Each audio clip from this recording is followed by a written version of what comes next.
Suicide करनी होती ना तो ये बिल्डिंग से कूद जाता, नस काट लेता, जहर पी लेता, लेकिन अपने आप को गोली मार देना नहीं, ये उनमें से एक लगता नहीं है। सर अगर ये खून होता तो कुछ मारपीट करने के निशान होते, हाथापाई के निशान होते। हो सकता है कि इसे बचने का या फिर हाथापाई करने का मौका ही नहीं मिला हो। सर मतलब आपका? मतलब गौर से देखो, गोली सीधी सर पे लगी है, ना 1 इंच ऊपर ना नीचे।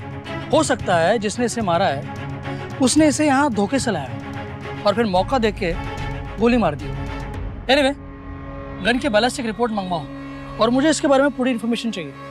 ये कौन था, कहाँ से आया था, किसके साथ रहता था, ऑफिस के दोस्त वगैरह वगैरह। Okay sir. सर ये वॉलेट भी मिला इसके पास से।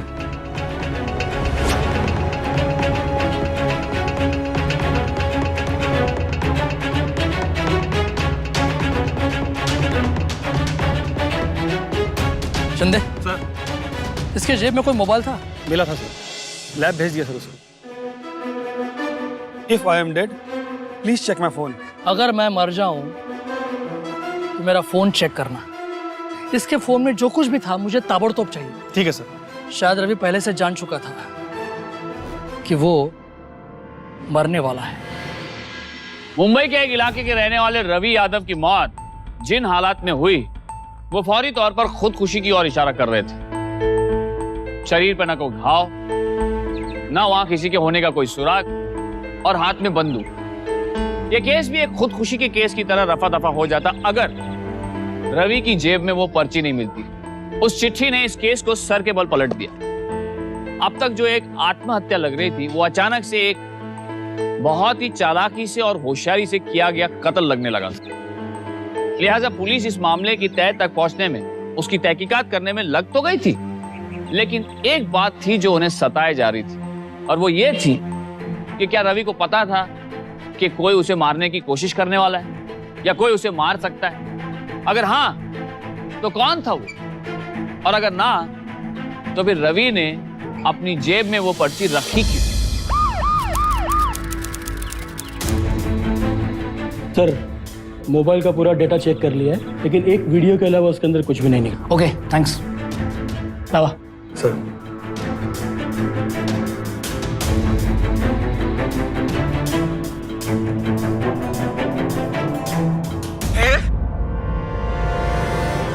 चौबीस घंटे के अंदर ना मुझे अपने पैसे चाहिए। पैसा नहीं मिला ना तो थप्पड़ खाने के लिए जिंदा नहीं बचेगा।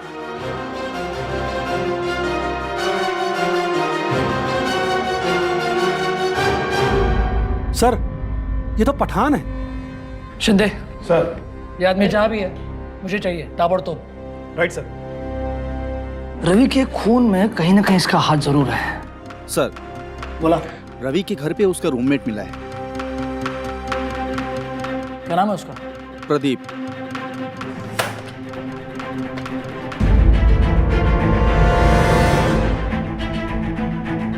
रवि यादव यहीं रहता है?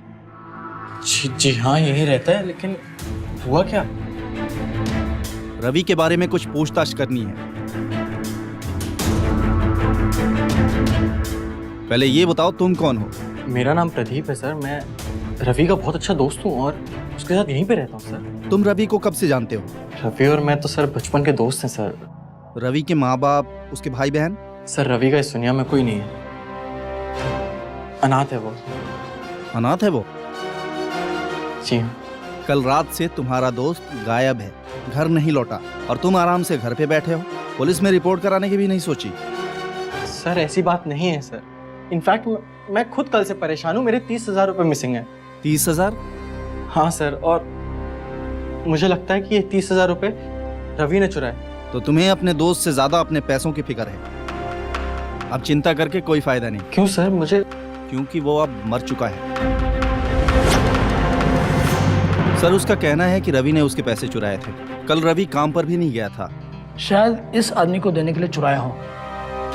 अच्छा वो क्या नाम उसका? प्रदीप कल रात को कहाँ था? सर वो अपने पड़ोस में रहने वाली एक 80 साल की बूढ़ी औरत की देखरेख कर रहा था। वैसे मैंने वेरीफाई कर लिया है सर, और उस औरत ने भी कहा है कि कल प्रदीप रात भर उसी के साथ था। अब तक तो जितनी इन्फॉर्मेशंस मिली हैं सब करेक्ट है सर। और वो चोरी वाली बात? वो भी चेक की है। जिस रात रवि की मौत हुई थी उससे एक दिन पहले शाम को एटीएम से 30,000 रुपए विड्रॉ हुए थे। ठीक है, प्रदीप को भेजो। तो मिस्टर प्रदीप, तुम रवि को कब से जानते हो? तो हम लोग साथ ही बड़े हुए सर। और साथ साथ कब से रहते हो? सर मैं यहाँ कुछ साल पहले आया था और रवि पिछले साल। रवि ने कभी तुम्हें किसी तरह की परेशानी के बारे में बताया? नहीं सर, इस बात का तो कभी जिक्र नहीं किया उसने। पिछले कुछ दिनों में उसके बिहेवियर में कोई बदलाव या कोई अजीब सी बात? सर अब मैं क्या बताऊं आपको सर, जुआ खेलने की बहुत ही गंदी लत थी उसे। हमेशा इसी बात को लेकर परेशान रहता था वो, इसलिए शायद उसने मेरे 30,000 रुपए भी चुरा लिए सर। लेकिन तुम्हें कैसे पता कि वो 30,000 रुपए उसी ने चुराए हैं? सर मेरा एटीएम कार्ड मिसिंग है।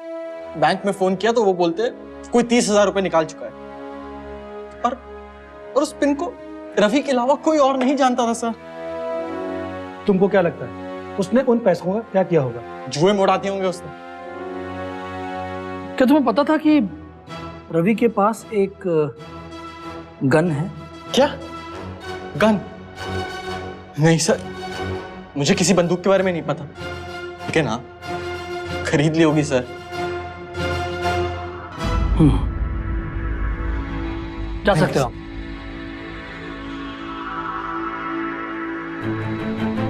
शिंदे, आता तरी असं वाटतंय की रवि प्रदीप के चुराए हुए पैसे पठान को लौटाने गया और उसी वक्त पठान ने उसे मार दिया। सर फिर तो ये सुसाइड केस बनता ही नहीं है। लेकिन पठान किसी को जान से मारने की धमकी देता है और उसकी मौत हो जाती है, तो इत्तेफाक नहीं हो सकता ना? Right sir. शिंदे, मुझे पठान चाहिए। बोल। कितनी बार बोलने का साहब कि अपुन ने रवि का खून नहीं किया साहब। जान से मारने की धमकी दी थी ना उसको? हाँ? दी थी साहब। खाली धमकी देने में और गेम बजाने में बहुत फर्क है साहब। कल रात को 2 बजे तो खिला था। बोल, अबे बोल जल्दी, वरना मुझे साबित करने में जरा भी देर नहीं लगेगी कि जिसको तुमने धमकी दिया था ना, उसका खून भी तूने किया। मैं इंस्पेक्टर पवार साहब के साथ था साहब। ए शाणे, अपनी ये बकवास बंद कर, समझा? पुलिस वाले का नाम लेगा इस झूठ में। हाँ माकसम साहब, अपना साहब जब भी 2 नंबर का माल आता है ना साहब, अपन सबसे पहले पवार साहब को दिला देता है।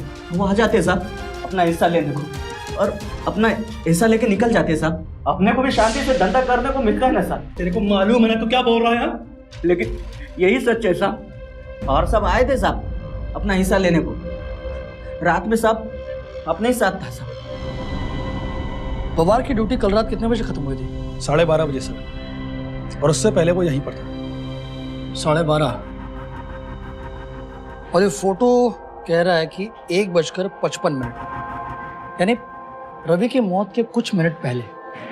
सर बहुत ही शर्म की बात है, लगता है जो पठान बोल रहा था वो बिल्कुल सही बोल रहा था। लेकिन ऐसे भी तो हो सकता है कि ये फोटो किसी और दिन ली गई हो। नो सर, लैब रिपोर्ट्स आ गए और टाइम बिल्कुल सही है, और इन फोटोओं के साथ किसी भी प्रकार का छेड़छाड़ नहीं करा गया सर। और ये फोटो तब लिए गए हैं जब सब इंस्पेक्टर पवार पठान से रिश्वत ले रहा था सर। और उसे पता नहीं था कोई उसकी फोटो ले रहा है। शिंदे, पवार को कस्टडी में लो और इंटर ऑफिस को इन्फॉर्मेशन दे दो ताकि वो अपने इन्वेस्टिगेशन पवार पे चालू कर दे। Okay sir. सर मतलब रवि की मौत से पठान का कोई लेना देना नहीं है, और उस वीडियो में रवि ने सिर्फ पठान का ही जिक्र किया है। मगर अब आगे क्या करेंगे? आगे दूसरा रास्ता ढूंढना पड़ेगा। लेकिन शिंदे, ऐसे कैसे हो सकता है कि रवि की मोबाइल में सिर्फ एक ही वीडियो हो? और भी बहुत कुछ हो सकता है। Right sir. मुझे रवि के मोबाइल के सारे रिकॉर्ड चाहिए। अब उससे पता चल सकता है कि रवि के साथ एग्जैक्टली हुआ क्या था। ये केस जो अब तक पुलिस को एक दिशा में खींच रहा था, उसने अब उन्हें एक ऐसे मजदार में लाकर छोड़ दिया था जिसका पुलिस के पास कोई जवाब नहीं था। उस वीडियो के जरिए अशरफ पठान की तरफ किया गया इशारा और पुलिस का शक दोनों गलत साबित हुए। रवि की जेब से निकला इकलौता सबूत भी पुलिस को उस मुकाम तक नहीं पहुंचा पाया जहां वो पहुंचना चाहते थे। जैसे कि ये केस घूम फिर कर फिर से शुरुआत पर आ गया, जहां एक लाश मिली थी जिसके हाथ में एक बंदूक थी। लेकिन इस बारी इंस्पेक्टर प्रभाकर ने इस केस को एक दूसरे नजरिए से परखने का फैसला किया था, लेकिन उनके पास वक्त बहुत कम था और सबूत एक भी नहीं। रह रहकर यही सवाल उठ रहा था कि कहीं ये खुदकुशी तो नहीं। लेकिन इंस्पेक्टर प्रभाकर ने हार नहीं मानी। वो सबसे ज्यादा फोन किसे करता था, उसे किसके फोन आते थे, सब पता कर। उसकी हिस्ट्री में जरूर कोई सुराग होगा उसकी मौत को लेकर। सर रवि के कॉल हिस्ट्री में जितने भी कॉल्स और मैसेजेस है सब एक ही नंबर पर है। इसका नंबर सर राष्ट्रीय सिन्हा के नाम से ये नंबर रजिस्टर्ड है और मैसेजेस से ऐसा लगता है कि दोनों के बीच में कुछ अफेयर था। और कोई number? Yes sir, Yogesh Sinha. ये आदमी का नंबर भी काफी फ्रिक्वेंट है इस लिस्ट में। योगेश सिन्हा और राजश्री सिन्हा। सर मैं रवि का ऑफिस गया था उसकी ऑफिस की फाइल्स को चेक करने के लिए, और वहां जाकर के उसके साथ जितने भी लोग काम करते हैं मैंने उन सबसे पूछताछ भी करी। तो पता चला कि कंपनी की कुछ सीक्रेट इन्फॉर्मेशन थी जो वो निकालने की कोशिश कर रहा था sir. Secret information? Yes sir, उसकी कंपनी के प्रोडक्ट के बारे में कुछ टॉप सीक्रेट इन्फॉर्मेशन थी अंदर की। लेकिन सर वो ऐसी पोस्ट पे था कि उसको अथॉरिटी नहीं थी कि वो उस इन्फॉर्मेशन तक पहुंच सके। रवि ने वो इन्फॉर्मेशन कब और कितने बजे निकाली, कुछ पता चला? यस सर, मैंने डेट और टाइम दोनों का पता कर लिया सर। गुड। तो उस डेट और टाइम के पहले और बाद में रवि ने किस किस से बात की, किससे कॉल किया, किससे मिला, ये सब पता करो। Okay sir. हो सकता है कंपनी में से ही किसी का ये काम हो। हर गुजरते पल के साथ इंस्पेक्टर प्रभाकर का शक और भी मजबूत हो रहा था कि रवि ने खुदकुशी नहीं की थी बल्कि उसकी हत्या की गई थी। एक बहुत ही सोचे समझे हुए तरीके से किया गया कत्ल। जब एसआई शिंदे ने रवि की कंपनी से यह पता लगाया कि रवि अपनी कंपनी की कोई खास खुफिया जानकारी निकालने की कोशिश कर रहा था, इस केस का दायरा दोगुना हो गया। क्या रवि ने यह सब पैसों के लिए किया? क्या वो वाकई में कंपनी की कोई सीक्रेट इंफॉर्मेशन किसी को बेच रहा था? इन सारे सवालों के जवाब तो सिर्फ वही लोग दे सकते थे जो उस वक्त रवि के साथ संपर्क में थे, और इंस्पेक्टर प्रभाकर ने यही किया। अपनी सुलझी हुई सोच और प्लानिंग के जरिए उन्होंने उस आदमी का पता लगाया और उसे दबोचने के लिए निकल पड़े। Shinde, yes sir. ये प्रताप सिन्हा वो और रवि पहले से एक दूसरे से मिलते जुलते थे सर। सर रवि के इन्फॉर्मेशन निकालने के बाद ही प्रताप सिन्हा का प्रमोशन हुआ था सर। रवि की ऑफिस में उसकी कंप्लेन की डेट और प्रताप सिन्हा के प्रमोशन की डेट में ज्यादा डिफरेंस नहीं है सर। ऐसा लगता है जैसे सर प्रताप सिन्हा ने रवि को उसकी कंपनी से इन्फॉर्मेशन चुराने के लिए बोला सर। उसकी कंपनी ने अपने सेक्टर में बहुत ही जल्द बहुत बड़ा नाम कर लिया था सर। ये सिन्हा की कंपनी जो प्रोडक्ट बनाती है रवि की कंपनी वही बनाती है? एग्जैक्टली सेम नहीं है सर, वैसा ही है सर। मतलब तो जनाब रवि की मदद लेकर रवि की ही कंपनी को मात देना चाहते थे। लगता तो ऐसा ही है सर। That's true. तो चलो श्रीमान प्रताप सिन्हा से मिलते हैं। हाँ प्रिया, हाँ बाबा मैं पहुंच जाऊंगी वहां। मैं ना पहली बस लेकर सीधा लोनावला ही आ रही हूँ, ठीक है? और हाँ सुन, मैं बस में बैठ के तेरे को कॉल करूंगी, ठीक है? चल बाय, मैं रखती हूँ। Bye bye. राजश्री। हाँ हाँ माँ। हाँ माँ। जल्दी से तैयार हो जा बेटा, लड़के वाले तुझे देखने आते ही होंगे। हाँ माँ मैं तैयार हो रही हूँ, आप चिंता मत करो ना। अरे चिंता मुझे नहीं, तेरे पापा को हो रही है। सुन, पिछली बार जो बात हुई ना वो अभी तक भूले नहीं है। माँ अब इसमें मेरी क्या गलती है? पापा ने तो रवि को मुझसे मिलवाया था ना। हाँ पर उन्हें भी क्या पता था। देखो माँ, पापा ही है ना जो रवि के साथ मिलके बड़ा बिजनेस करना चाहते हैं। अब इसमें मेरा क्या कसूर है माँ? लेकिन देखो वो तो सब गुजरी बातें हैं, जो हुआ सो हुआ। अब तू तेरे पापा का कहा मान और उनकी खुशी के लिए जल्दी से तैयार हो जा।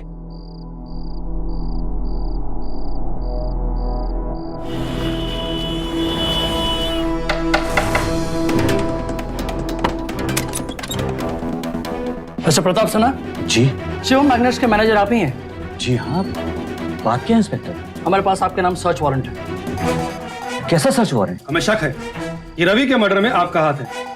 रवि? हाँ जी रवि।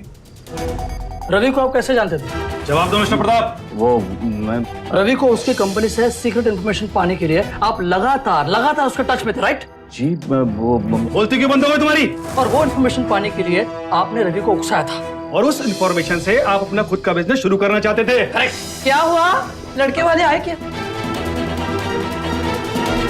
क्या हुआ?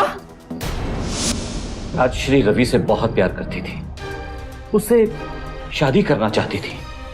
मैं तो बस रवि को परखना चाहता था, उसके बारे में जानना चाहता था कि वो कैसा लड़का है, मेरी बेटी को खुश रख पाएगा या नहीं। हर माँ बाप तो यही चाहते हैं ना कि जिससे भी उनकी लड़की शादी करे वो उसको खुश रखे। बस इसी सिलसिले में मैं उससे मिलता था। रवि की कंपनी और उसकी इंफॉर्मेशन के बारे में मुझे कुछ भी नहीं पता है इंस्पेक्टर। ठीक है। कल रात आप कहाँ थे? जी मैं और मेरी पत्नी कल रात और सुबह से यहीं हैं, घर पर तैयारियां कर रहे हैं। तैयारियां? हाँ, वो राशि को देखने के लिए लड़के वाले आ रहे हैं तो उसकी तैयारी में लगे हुए हैं। इस वक्त आपकी बेटी कहाँ है? जी वो अंदर है। बुलाइए, पूछताछ करके। मैं बुला के लाती हूँ। मैं सच कह रहा हूँ इंस्पेक्टर, रवि की कंपनी और उसकी मौत से मेरा कोई लेना देना नहीं है। ठीक है, लेकिन स्टेटमेंट रिकॉर्ड करने के लिए आपको एक बार पुलिस स्टेशन आना पड़ेगा। जी जरूर।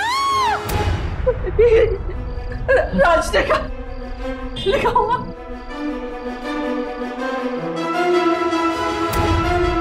राशि क्या हुआ सर?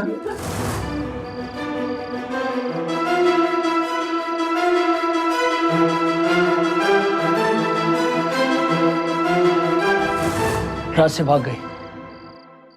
ये सिन्हा कह रहा है कि उसकी बेटी अभी रवि को चाहती है। Yes sir. एक काम करो शिंदे, सर। बाहर जाने वाला हर एक रास्ता चेक करो, एक भी रूट छूटना नहीं चाहिए। Okay sir. राशि को ढूंढने के लिए एक टीम तैयार करो। ज्यादा टाइम नहीं हुआ है, रेलवे स्टेशन, बस स्टैंड सब चेक करो, उसकी फोन हिस्ट्री निकलवाओ।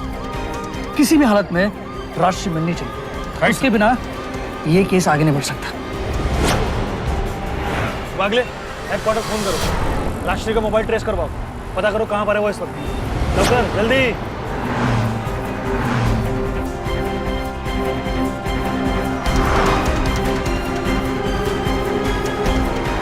साहब पता चल गया। कहाँ पर है वो? दहीसर हाईवे के बस स्टॉप पे है साहब।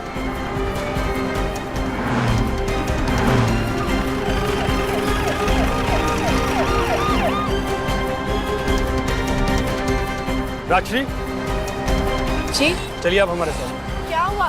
कुछ पूछताछ करनी है आपसे। चलिए लेकिन बताइए तो सही, हुआ क्या? पुलिस स्टेशन चल करके बताएंगे हम आपको। चलिए आप अभी हमारे साथ, प्लीज कोऑपरेट कीजिए आप। राजश्री मिल गई है सर। मिल गई? सर रवि की मौत से उसे बहुत बड़ा सदमा लगा है, शॉक में है सर। हाँ, योगेश सिन्हा कौन है और वो है कहाँ? राजश्री का भाई है सर, कजन, लेकिन उसका फोन भी स्विच ऑफ है। राशि नहीं जानती वो कहाँ है? नहीं सर। सर वैसे तो वो उससे मिलती जुलती है नहीं, उसे उसके बारे में कुछ भी आइडिया है नहीं, लेकिन सर एक टेक्निकल टीम लगा दी है हमने उसका मोबाइल ट्रेस करने के लिए। जल्दी योगेश का भी पता चल जाएगा सर। सर राजश्री के पास से योगेश का एक फोटो भी मिला है। Great, well done. रवि और योगेश भैया बेस्ट फ्रेंड्स थे। रवि को मुझसे भैया ने ही मिलवाया था। तुम और रवि एक दूसरे को? हाँ, मैं रवि को बहुत प्यार करती थी और बहुत जल्दी हम शादी भी करने वाले थे, लेकिन पता नहीं किसकी नजर लग गई। पिछले कुछ दिनों में तुमने रवि के बारे में कुछ अजीब नोटिस किया? वो बहुत परेशान सा रहता था। हमारी शादी से पहले कोई कर्ज था जो उसे चुकाना था और कोई धमका रहा था उसे। मैं आपका एक एक पैसा लौटा दूंगा। मुझे अपने पैसे चाहिए। हाँ पैसा नहीं मिला ना, आप मुझ पर भरोसा रखिए भाई, ऐसी कोई बात नहीं है। थप्पड़ खाने के लिए भी जिंदा नहीं बचेगा। क्या बात कर रहे हैं भाई, आपसे होशियारी करके कोई मुझे जान थोड़ी ना गंवानी है। आप बस मुझे थोड़ी सी मोहलत दीजिए, मैं जल्दी कोई बंदोबस्त करके आपको फोन करता हूँ। कोई धमकियां दे रहा था उसे, जोर जोर से चिल्ला रहा था। बताओ कौन धमका रहा था उसे? मुझे कुछ नहीं पता, उसने मुझसे कभी कुछ नहीं कहा। रवि, राशि तुम यहाँ क्या हुआ? ये तो मैं तुमसे पूछना चाहती हूँ, क्या हुआ? अरे कुछ नहीं, बस यूं ही। किसका फोन था? देखो मैं जानती हूँ कि तुम मुझसे कुछ छुपा रहे हो रवि। अरे राशि बोला ना, ऐसी कोई बात नहीं है यार। रवि, क्या तुमने किसी का नाम सुना था उसमें? एक तुम ही हो जो मैं रास्ता दिखा सकती हूँ रवि के कातलों तक पहुँचने का। ठीक से याद करो। हाँ याद आया, फोन पे जो आवाज आ रही थी वो मुंबई की भाषा नहीं लग रही थी। मतलब? ऐसा लग रहा था जैसे कोई दूसरे शहर या स्टेट, कोई नॉर्थ से शायद।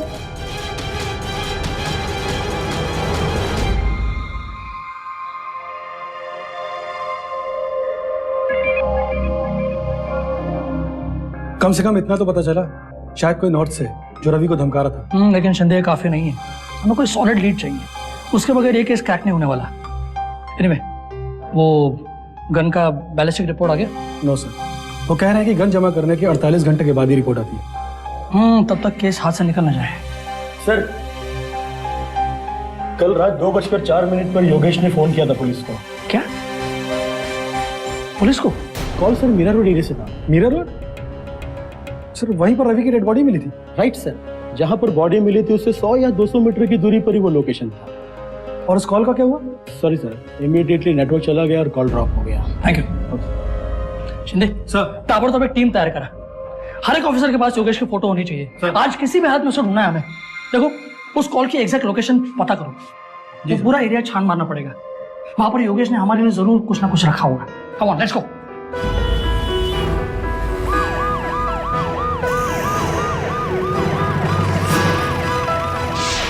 सर, कहीं हम कोई गलती तो नहीं कर रहे हैं? मुझे हो सकता है रवि ने सुसाइड ही किया। रवि के पास आत्महत्या करने के लिए कोई ठोस कारण नहीं था। लेकिन सर, योगेश अपने बेस्ट फ्रेंड को क्यों मारेगा? वो भी जिससे उसकी बहन की शादी होने वाली थी। पता नहीं शिंदे, पर कायत्री गड़बड़ है। लेकिन ये सुसाइड नहीं है, ये मैं 100% कह सकता हूँ। मगर सर, आप इतना यकीन के साथ कैसे कह सकते हैं? सीधी बात है शिंदे। देखो, रवि कर्जा लौटाना चाहता था, शादी करना चाहता था, जिंदगी में कुछ अच्छा करना चाहता था, और ऐसे मोड़ पर वो सुसाइड क्यों करेगा? सर इधर आइए सर।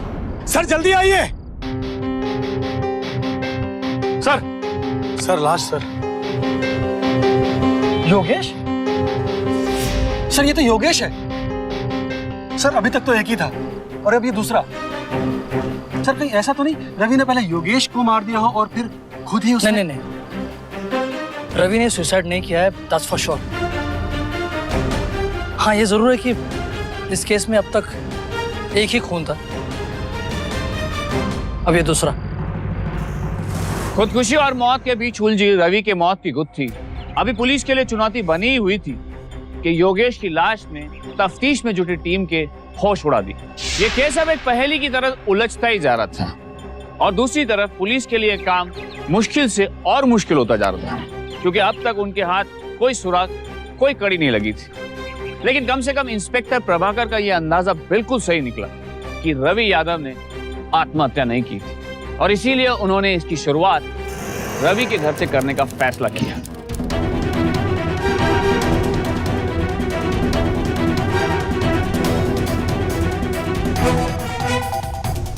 कुछ मिला क्या?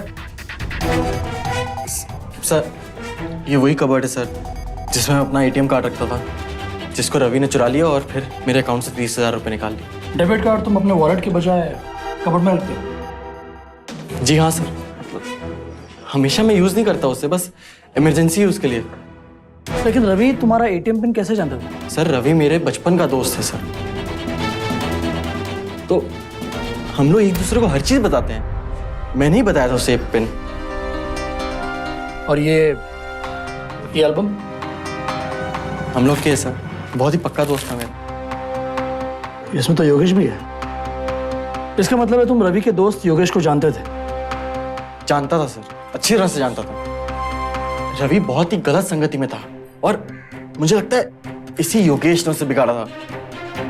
Shinde sir, furniture specially cupboard के फिंगरप्रिंट ले लो। Okay sir. और ये एल्बम एविडेंस के तौर पर रखो। ठीक है सर।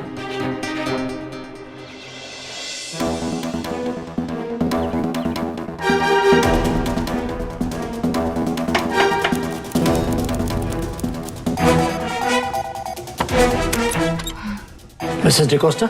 इंस्पेक्टर आप फिर से आ गए? यस मैम, हम लोग एक केस की छानबीन कर रहे हैं। मुझे लगा शायद कुछ गड़बड़ है। समझिए अपने आंटी आराम से। आप ठीक तो हैं? मुंह में कुछ अजीब सा फीका फीका, आंखों में जलन, हाथों में पसीना। I'm not well. अंडरस्टैंड। लेकिन मैम, आप अगर बुरा ना माने तो एक बात पूछ सकता हूँ आपसे? मैम, 2 दिन पहले आपके पड़ोसी मिस्टर रवि का खून हो गया है। Oh, Jesus. I am sorry but ये सच है। रवि के बारे में आपने हाल ही में कोई बदलाव देखा, कोई भी अलग सी चीज, या फिर आप उसके पड़ोसी थे तो कुछ भी?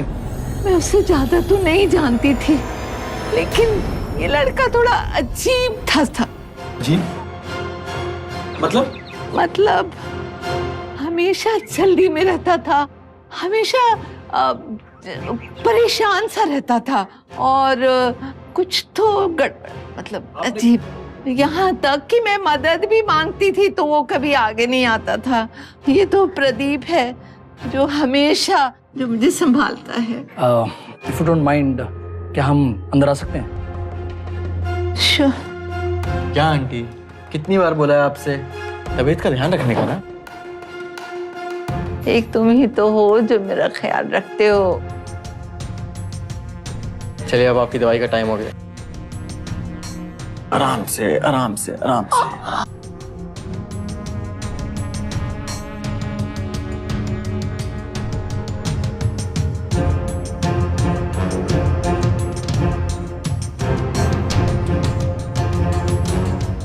ये रहा मन।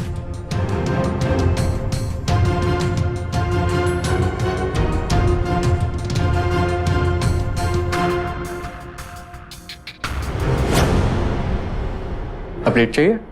मैं हूं ना आपका ध्यान रखने के लिए।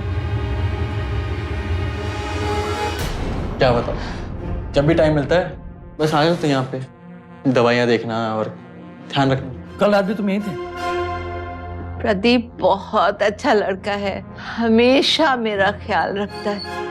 हाँ वो तो दिख ही रहा है। Anyway, thank you ma'am, take care. Okay.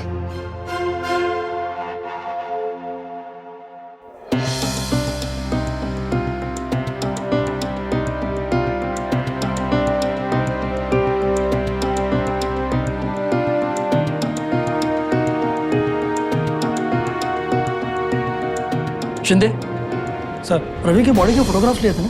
Yes sir. दिखाना जरा। सर ये। हाँ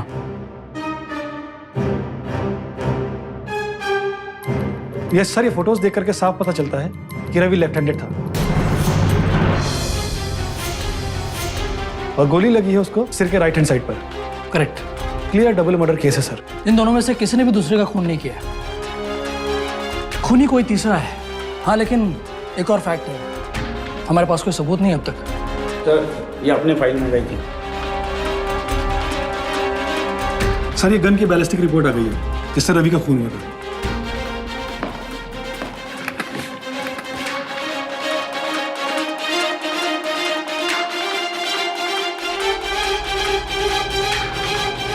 शिंदे सर मैं किसी काम से बाहर जा रहा हूँ, तुम अपने पैरामेडिकल टीम के साथ फील्ड पे मिलो। ओके? इंस्पेक्टर प्रभाकर को इस जानकारी में एक ऐसा सुराग मिला जिस पर अभी तक किसी की नजर भी नहीं पड़ी थी और उन्होंने कातिल की तरफ अपने कदम बढ़ाना शुरू कर दिए थे। इस तरह के इन्वेस्टिगेशन में वो माहिर तो थे ही, साथ में उनमें छोटी छोटी बातों पर गौर करने की काबिलियत भी थी, नजर भी थी। और इस बार भी उनकी इन्हीं काबिलियत ने उनके मन में एक ऐसी संभावना पैदा कर दी जिसकी किसी ने कल्पना भी नहीं की थी। अचानक उनका शक एक ऐसे शख्स पर गया जो हर पल सबकी नजरों के सामने था लेकिन सबकी नजरों से बचा हुआ था।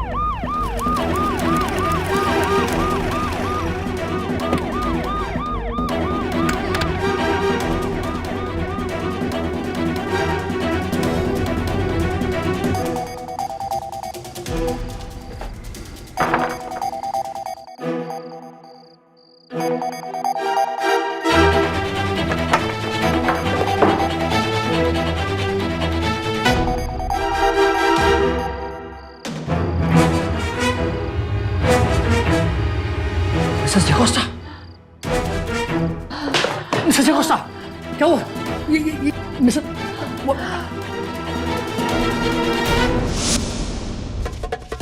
Sleeping pills.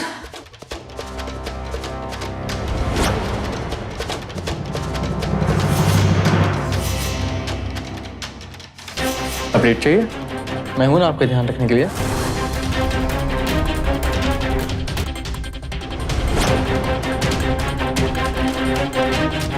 हाँ शिंदे, शिंदे पैरामेडिकल टीम कहाँ तक पहुंची? हाँ सर, बस पहुंचने वाले हैं। हाँ जल्दी करो। और सुनो, मुझे प्रदीप का अरेस्ट वारंट चाहिए तुरंत। आप लोगों ने मुझे अरेस्ट क्यों किया? मैंने कहा ना मैंने कुछ नहीं किया। जब हमारी टीम तुझे अरेस्ट करने आई थी तो फिर तू भागा क्यों? तो मैं भागा तो मतलब मैंने कुछ गलत किया? अरे तू कसवताला खूप शाणा समजतो काय? हाँ? बता। उस रात मिसेस डिकोस्टा को नींद की गोलियां क्यों दी तूने? नींद की गोली मैं मिसेस डिकोस्टा को क्यों दूंगा? ताकि तू रवि का खून आसानी से कर सके और गहरी नींद में उन्हें पता भी ना चले। मिसेस डिकोस्टा की डोज में नींद की गोलियां तो होती ही नहीं है। तो नींद की गोलियां लेगी क्यों? जिनके साइड इफेक्ट्स होते हैं, जैसे मुंह जल जाना, छाले पड़ जाना। ये आप लोग क्या कह रहे हैं? मिसेस डिकोस्टा ने अगर नींद की गोली खाई तो क्या मतलब मैंने रवि का खून कर दिया? अबे तेरे अलावा कौन हो सकता है? उनकी दवाई देखभाल सब तू करता है ना? होगा ना कोई? मैं नहीं था। लेकिन हमें सब कुछ पता चल चुका है, सब कुछ। उस नींद की गोली की शीशी पर हमें कुछ फिंगरप्रिंट्स, उंगलियों के निशान मिले हैं। और पता है वो निशान किसके हैं? वो निशान तेरे हैं। ऐसा नहीं हो सकता। क्यों नहीं हो सकता? हैं? क्यों नहीं हो सकता? तू जादूगर है क्या? हैं? क्राइम करेगा और निशान नहीं छूटेगा? देख हमें सब कुछ पता चल चुका है। जुर्म कबूल कर, वरना हमें और भी तरीके आते हैं। चल बता, रवि का खून तूने क्यों किया? बता। अरे बचपन का दोस्त था ना तू उसका? बचपन का दोस्त? काहे का दोस्त? तू तो दुश्मन निकला, उसका सबसे बड़ा दुश्मन। दुश्मन मैं नहीं, रवि था। रवि था दुश्मन।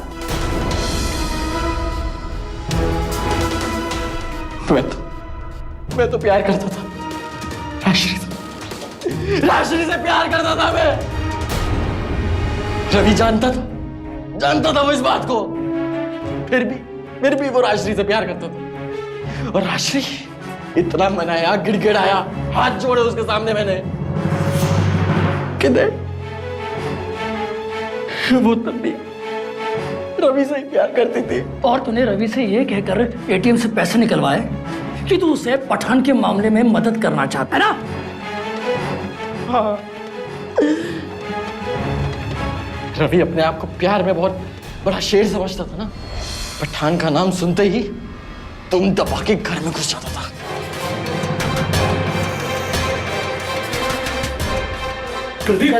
प्रदीप एक सेकंड। तू पागल है क्या? क्या लिख रहा है ये? पठान की टेंशन है तुझे? पैसे लौटाने ना उसके तेरे को। फिक्र मत कर, मैं दूंगा तेरे को पैसे। उसके मुंह पे मार के आएंगे, समझा तू? क्या हुआ भैया? मैं तुझसे पैसे कैसे ले सकता हूँ यार? गिफ्ट नहीं दे रहा हूँ, तेरे को अभी जरूरत है इसलिए दे रहा हूँ। बाद में लौटा देना यार। मैंने इस मौके का फायदा उठाया, उससे बोला मैं उसे मदद करूंगा। एटीएम ले जाने के बाद उसी से पैसे निकलवाए मैंने। और उस रात मिसेस डिकोस्टा को सुलाकर तुम घर से बाहर निकले थे, करेक्ट? और फिर तूने योगेश का खून क्यों किया? हाँ, क्यों किया तूने योगेश का खून? योगेश को मारना नहीं चाहता था मैं, लेकिन उसकी भी तो इतनी गंदी आदत थी। हर एक चीज में टांग अड़ाएगा, हर एक चीज में टांग अड़ाएगा। बोलता है मैं भी साथ चलूं। पीछे पड़ गया था वो। खत्म हो गया यार। लेकिन आज पूरी रात पार्टी करेंगे, समझा क्या? तू इधर ही छो, हंस मत। चलने देना इसको। ये तो अभी दिमाग की दही मत कर यार। मैं भी चलता हूँ ना रवि। सुना ना, बड़े लोग का पार्टी है। चल चल ले लेना, चल ना। अरे ले लेना। अरे चल। मैंने योगेश को समझाया, वो मान गया था, लेकिन वो कहते था फूटी किस्मत, वहां पे भी मिल गया वो। और उसने तुझे रवि का खून करते हुए देख लिया और तू उसके पीछे पीछे गया और योगेश का भी खून कर दिया।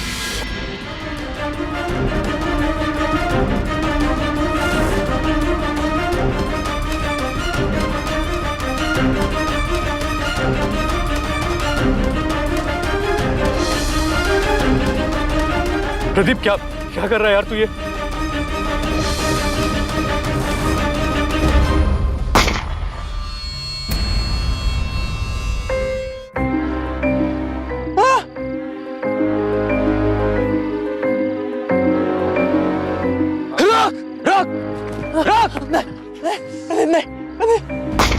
फिर क्या हुआ? योगेश का खून करने के बाद मैं वापस गया रवि के पास और उसके हाथ पे वो गन रख दी।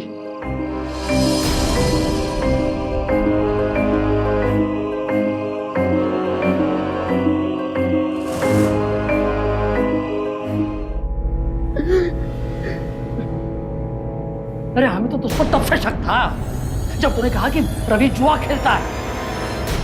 लेकिन हमारे पास सबूत नहीं था। लेकिन अब हमारे पास पुख्ता सबूत है जिससे साबित होगा कि तूने एक नहीं 2 खून किए, 2। अटका ना तू बेटा यहाँ पर, हाँ? तूने रवि के हाथों में गन तो रख दी, मगर तू ये भूल गया कि रवि राइट हैंड से नहीं लेफ्ट हैंड से काम करता है, समझा?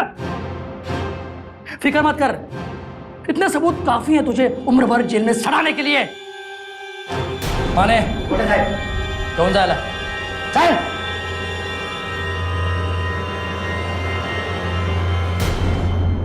इस वारदात को जिस शातिराना तरीके से प्रदीप ने अंजाम दिया, उससे बहुत मुमकिन था कि यह केस भी एक खुदकुशी का केस बनकर सिमट जाता।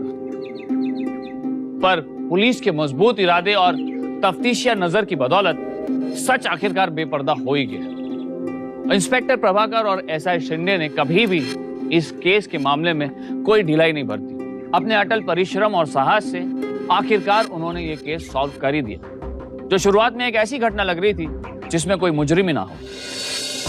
कई बार ऐसा होता है कि सच हमारी आंखों के सामने होता है पर हमें नजर नहीं आता। यह हम पर निर्भर करता है कि जो हमें दिख रहा है हम उसी को स्वीकार कर लेते हैं या फिर वाकई में सच की तमन्ना करते हैं। जैसे कि इस केस में रवि को लग रहा था कि उसकी जान को खतरा सिर्फ किसी डॉन या माफिया से है, पर असल खतरा उसी के साथ उसके कमरे में था। पर जरा सोचिए, रवि के दोस्त प्रदीप ने इतनी बड़ी साजिश कैसे रच दी? आखिर कानून को चकमा देने के लिए उसने रवि की ऐसी कौन सी गलत आदत को अपना हथियार बनाया? दरअसल रवि का ताल्लुक सट्टा माफिया से हो चुका था। गैर कानूनी धंधे से उसके तार जुड़ गए थे, लिहाजा सट्टे के धंधे से जुड़ा रवि का यह तार प्रदीप के लिए जुर्म का आसार बन गया। समझदारी और हमारी सुरक्षा इसी में है कि हम उस राह पर न चलें जो गुनाह को न्योता देता हूं। हमेशा सतर्क रहें, सावधान रहें। अब मुझे दीजिए इजाजत, फिर होगी आपसे मुलाकात। तब तक सावधान इंडिया, इंडिया फाइट्स बैक। तो सावधान